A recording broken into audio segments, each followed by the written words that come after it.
Good morning, ladies and gents, back with another weekly patch notes video. I do all the reading so you don't have to, so stick me on in the background and I will read through all of the patch notes for this week for Conquerors Blade so you do not have to. Yes! Yes! Before we get into the video though, hit that subscribe button if you want to be kept up to date with the latest and greatest of Conquerors Blade. So then, this is the first patch notes of the week after the drop of Season 13 Colosseum. So obviously with it is going to be a fairly significant patch. They are going to be bug fixing, they're going to be doing optimizations, plus a whole host of other goodies as well that you really need to be aware of. Now, I will be playing gameplay footage in the video. It may not be relevant to actually what I am reading, but I'm going to obviously put a link down in the description box below for you as always, so you can go and read these if you want to. If not, just stick me on in the background as you're playing Conquerors Blade and just listen along to what I'm telling you. So, the attire exchange has been updated to include the following items. These are the Antique Phoenix Aurora attire, the Antique Knights of Sicania unit attire, the Antique Bruto Hero attire, Antique Cerulean Guards unit attire, Dead of Winter Hero attire, Varangian Honor Hero attire, and the Red Swans Hero attire. They all cost different curios, and you will have a purchase limit on some of them, not all of them, but they kind of just go into the kind of exchange store as well, so you've actually got a little bit more kind of option of what to get. Going down to optimization, so the map. So in the Colosseum, they have now added powerful soldiers to the Colosseum spawn points who will attack any enemy that draws near. I am quite intrigued to see just how powerful those soldiers actually are. Valley Fortress moved back a siege tower before the front gate a short distance and added more artillery to the defenders' walls, expanded the area on the wall near A and added more obstacles, adjusted the structure of the wall behind B and added a new path, adjusted the structure of the supply point before the camp so that the trebuchet can cover a greater part of this area, adjusted the exit of the defenders' camp respawn point and added a group of ladders. There are some images just showing, and I'm going to be just kind of showing you these as we're kind of going through. So just some very minor kind of changes to the map, just to make it a little bit fairer. To be honest, I think that is kind of the idea of things.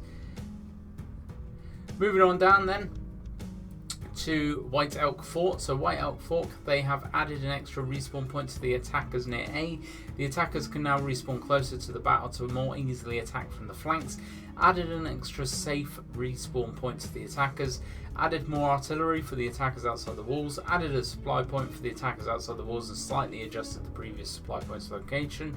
Reduced the endurance of the two breakable walls and expanded some paths near A within the city and changed the structure of some paths.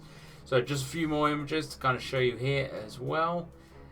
Nothing too kind of major. They've kind of just made a few kind of changes, but nothing substantial, to be honest. So unit balancing and optimization, the Dimachari, or the tier 3 of Season 13. So the Dimachari will now attack several times with their basic attack before stepping backwards. We've improved key torrents animation, making the attack more fluid. We've adjusted the effect of the mid-row's final node, Badger, to when target enemy's health falls below 40%, the Dimachari will continuously attack without retreating.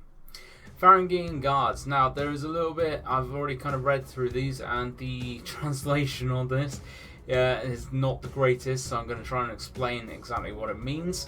Adjusted the number of hit targets of Varangian Guards in Raging Onslaught state. The number of targets hit would be between 2 to 4 enemies, adding to the damage of the strike by 25%. So I think that's a slight buff on that skill. Adjusted the number of strikes of Colossal Strike to 1, down from 2, and adding to the damage of the strike by 50%. I think that's a nerf in how many actual strikes, but a buff in terms of damage, I'm not quite sure. The translation on that's not overly strong. Adjusted the number of strikes of Shatter Shields to 3, up from 2 strikes, making every strike deal This is really difficult to read. Making every strike deals more accurate damage, adding to the damage of the strikes by 25%. So I believe that is a buff for that skill there. Seasonal rune adjustments. The Egnatius, each 5 enemy soldiers you kill increase your defense by 4% for 10 seconds. Stacks up to 3 times. Stacks 3 times up from 2 times. So a little bit of a buff on that one. The Isidius, so bandage no longer heals, but instead makes your attacks within 15 seconds apply poison. Stacking now up to 3 times. This did not previously stack. Can now be used while at full health and when sprinting. Ilias. Bandage no longer requires you to bandage over time, but you recover 4.5% health every second for 10 seconds. Previously healed for 6% health every 10 seconds. For 8 seconds, can now be used while at full health and when sprinting. Miscellaneous changes. So improve the descriptions of some of the runes to make them clearer, improve the style of the results, team stats menu and the data displayed.